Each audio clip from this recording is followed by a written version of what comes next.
चलिए सर। आप सभी का एग्रीकल्चर के क्लास में स्वागत है। जैसे कि हम लोग अपना एक आने वाले एग्जाम +2 एग्जाम में एग्रीकल्चर के जो हम लोग का एग्जाम आने वाले उसमें इम्पोर्टेंट कुछ क्वेश्चन हम लोग डिस्कशन करेंगे, जिससे ताकि एग्जाम में काफ़ी हम लोगों को उससे फायदा मिले और हम लोग का प्रैक्टिस भी हो जाए, कोई ज़्यादा हम लोग को खास एफर्ट लगाना नहीं पड़े और काफ़ी इजीली हम अपने पेपर को प्रिपेयर कर लें।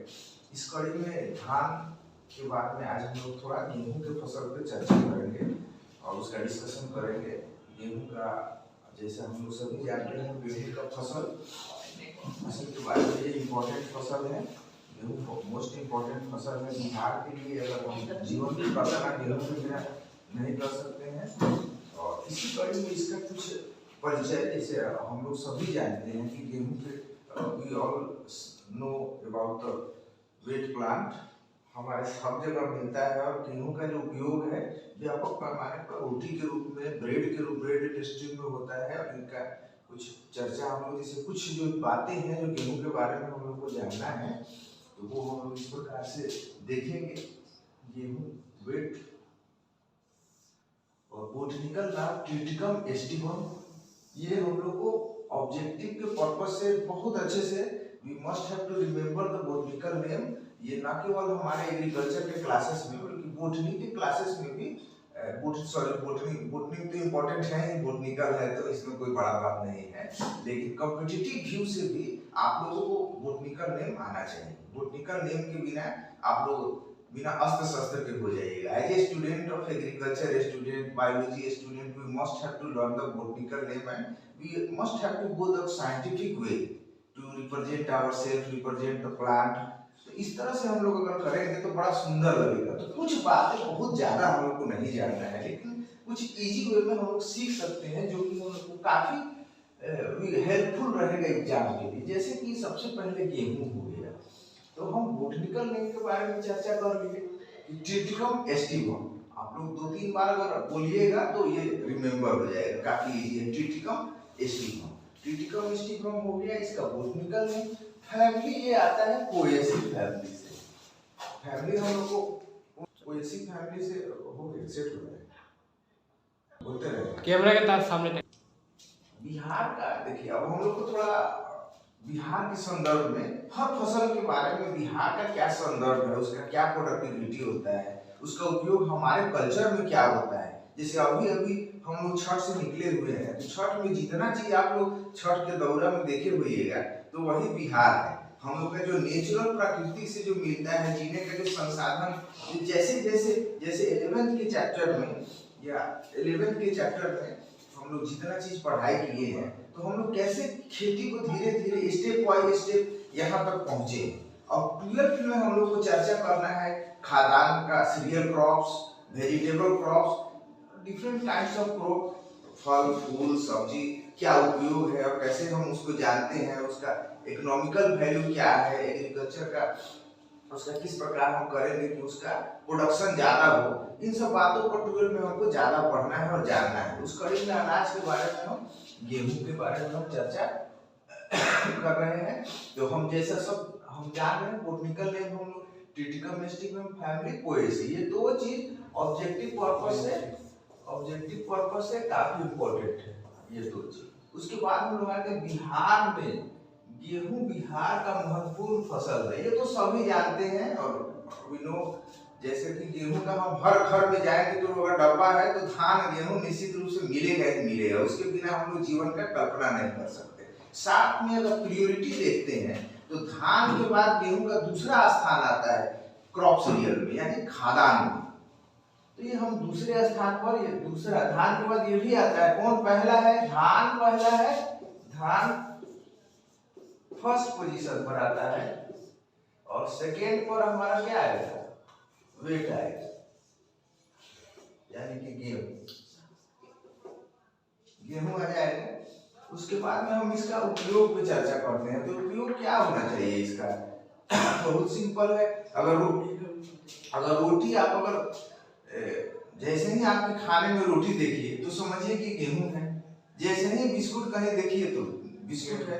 यानी कि रोटी और बिस्कुट, ये सब जितने भी चीजें हैं, ये हम गेहूं के इंडस्ट्री, जितना ब्रेड इंडस्ट्री हो गया, बेकिंग इंडस्ट्री हो गया, गेहूं रोटी हो गया, अनाज में बहुत सारे खाने में भी प्रयोग हम करते हैं। तो ये बहुत इंपॉर्टेंट है और हमारे जीवन यापन के लिए गेहूं का महत्व बहुत ज्यादा है। और गेहूं के बारे में हमको बेहतर समझना है, न केवल हमारे जीवन यापन के लिए इम्पोर्टेंट है बल्कि कंपटीशन के लिए भी काफी इम्पोर्टेंट है। अक्सर ये बोटनिकल नेम, इसके जलवायु, रबी फसल है, खरीफ फसल है, इकोनॉमिक, गेहूं के बारे में आपसे ऐसे इकोनॉमिक इम्पोर्टेंस हम इसका चर्चा करते हैं उपयोग पर, यानी कि इसका क्या प्रयोग हम करते हैं। Most useful in bread and biscuit industry, यानी कि रोटी और बेकरी के इंडस्ट्रीज में इसका बहुत ज्यादा प्रयोग होता है। और उससे हमको ब्रेड और बटर के साथ हम लोग ब्रेड बटर का प्रयोग करते हैं उद्योग में हम।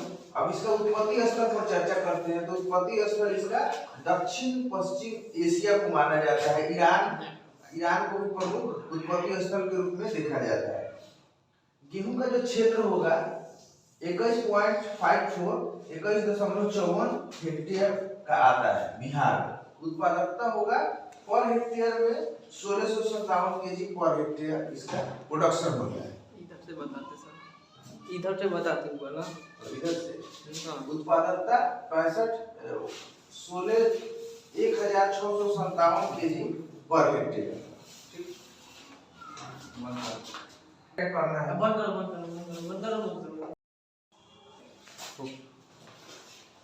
अब हम लोग गेहूं के फेवरेबल क्लाइमेट के बारे में डिस्कस करेंगे। जैसा कि इसका नेचर है, ये रबी, जैसा हम लोग जानते हैं गेहूं के बारे में, ठंडे प्रकृति यानी कि कोल्ड क्लाइमेट का फसल है। यानी ऐसे फसल को रबी फसल बोलते हैं। इसमें ठंडे के मौसम में ये फसल प्रायः होती है।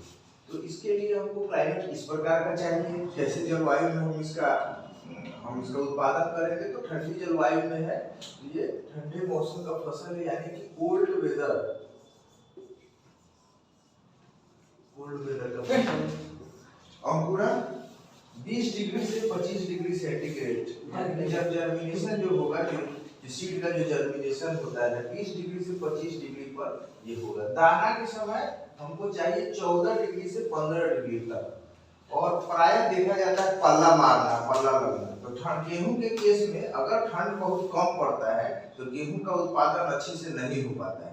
तो ऐसे में हम अगर ठंड का उत्पादन का सीधा असर गेहूं के उत्पादन पर होता है। अगर ठंड का प्रभाव कम है, किसी साल मान लीजिए कि ठंड कम पड़ा, तो उस समय आपका गेहूं का फसल भी कम होगा। क्योंकि अगर बहुत कम ठंड पड़ने पर इसका फसल सीधा उस पर असर डालता है और उत्पादन कम होता है। तो ये असर पड़ता है, यानी कि कमी, ठंड का कमी है तो उत्पादन में भी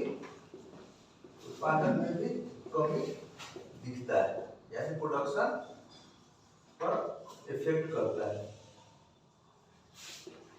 और इसके बाद में मिट्टी हमको किस प्रकार का चाहिए? तो मिट्टी हमको दोमट प्रकृति का मिट्टी चाहिए। दोमट मिट्टी उत्तम होता है।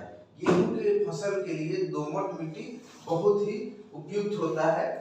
और इसका पीएच लेवल जो ऑब्जेक्टिव के लिए बहुत इंपॉर्टेंट है, ये मिट्टी का प्रकृति और पीएच लेवल। तो पीएच लेवल जो हमारा है 6.5 to 7 तक मोस्ट यूजफुल और मोस्ट बेनिफिशियल रहता है। ऐसे मिट्टी में जिसमें 6.5 to 7 तक का अगर हमारा पीएच लेवल है तो हम उसको बेहतर प्रोडक्टिविटी के लिए अच्छा रहता है।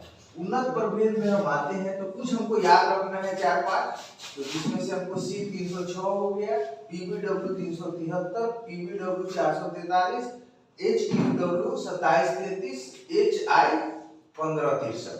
और उसके बाद में हम खेत का तैयारी करना, जैसे सब फसल के लिए हम करते हैं। तो क्या उसका उद्देश्य होता है? जैसे मान लीजिए हम अच्छे से खेत का जुताई कर देते हैं तो उसमें का जो कीटाणु है, खरपतवार है, वो नष्ट हो जाता है। तो 2-3 जुताई के बाद में अच्छे से तैयार करके तब गेहूं बोना, यानी कि गेहूं का हम खेत तैयार करके गेहूं बो के हम करते हैं। और ये सब जो आपको जो हम बताए, गेहूं में कैसे जलवायु कैसा होगा, तैयार कैसे करेंगे, और गेहूं का बोटनिकल नेम, गेहूं का उत्पत्ति स्थल, बस यही सब क्वेश्चन आता है। और सीड उपचार है, तो सीड उपचार जांच के लिए तैयार हम करेंगे।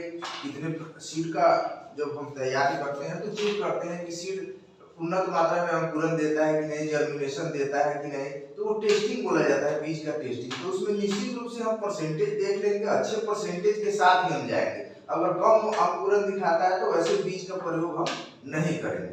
तो इस तरह से गेहूं का हम अच्छे से समझ के अगर मेंशन करेंगे तो काफी अच्छा से मार्क्स स्कोर कर सकते हैं और बोर्ड के लिए भी बहुत अच्छा रहेगा। धन्यवाद।